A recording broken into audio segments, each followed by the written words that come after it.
আমরা একটা বলতে পারেন একটা সাংস্কৃতিক লড়াইয়ের মধ্য দিয়ে যেতে হচ্ছে।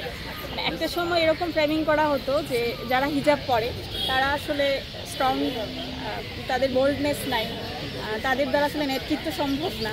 তবে আমরা তো অনেক বছর ধরেই আসলে একটা সংগঠনের প্রতিনিধি হিসেবে আমাদের সংগঠন তো পরিচালিত হয়ে আসছে সেই 1978 সাল থেকে। তো মাঝখানে ফ্যাসিস্ট আমলে সেটা কন্টিনিউ করতে পারি নাই যেভাবে আগে ছিল।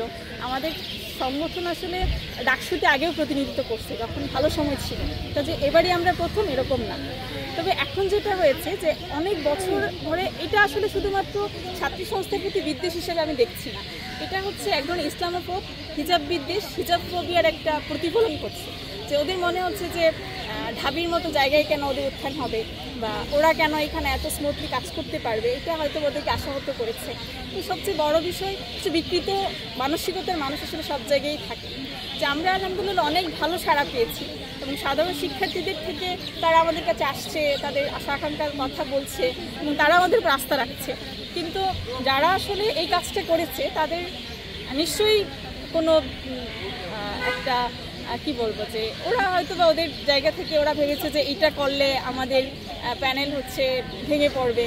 যে আপুকে করা হয়েছে সাবিকুন আপু, ওরা ভাবছে তাইলে আর আপু হয়তো পরবর্তীতে আসবে না। কিন্তু আপনারা দেখছেন যে সে আসলে ওইরকম ছিচকাদুনে মেয়ে না যে সে এটাতে বসে যাবে, সে ওইটা দিয়েই প্রচারণা চালিয়েছে এবং সেটা আলহামদুলিল্লাহ অনেক মানে এত বেশি প্রচার হয়েছে যে আমার মনে হয় যে ওরা চাচ্ছিল যেভাবে ব্লান্ডার করতে সেখানে আপু ব্লান্ডার করে দিচ্ছে এমন একটা অবস্থা। আচ্ছা আপু, অনলাইনে বিভিন্নভাবে ফ্রেমিং করে, বিশেষ করে প্যানেল থেকে নারী শিক্ষার্থী যারা আছে তাদেরকে বিভিন্নভাবে ফ্রেমিং করে অনলাইনে পোস্ট দেওয়া হচ্ছে এবং যে মিথ্যা প্রোপাগান্ডাগুলো চালানো হচ্ছে এই বিষয়টাকে কীভাবে দেখছেন?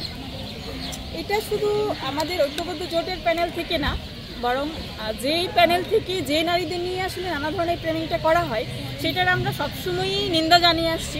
শুধু নিন্দা না, আমরা নির্বাচন কমিশনের কাছে একাধিকবার এই প্রস্তাবনা রেখেছি, প্রস্তাব রাখছি যে একটা সাইবার বুলিং টিম গঠন করার এবং মানে নারীরা যেন এই রাজনীতির মাঠ, ঠিক রাজনীতির মাঠ না, মানে বলতে পারেন যে কোনো অ্যাক্টিভিজমে আসতে নারীরা ভয় পায়, মানে সেটা সোশ্যাল অ্যাক্টিভিজম হোক, সেটা পলিটিক্যাল অ্যাক্টিভিজম হোক, কারণ একটাই বুলিং, হ্যারাসমেন্ট, স্ল্যাট শেমিং।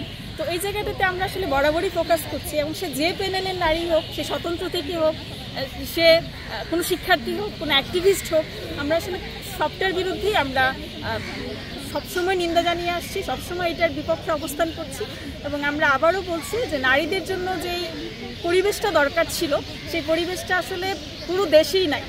আপনারা দেখছেন যে পুরো দেশই আসলে নারী অ্যাক্টিভিস্টের এই অবস্থা।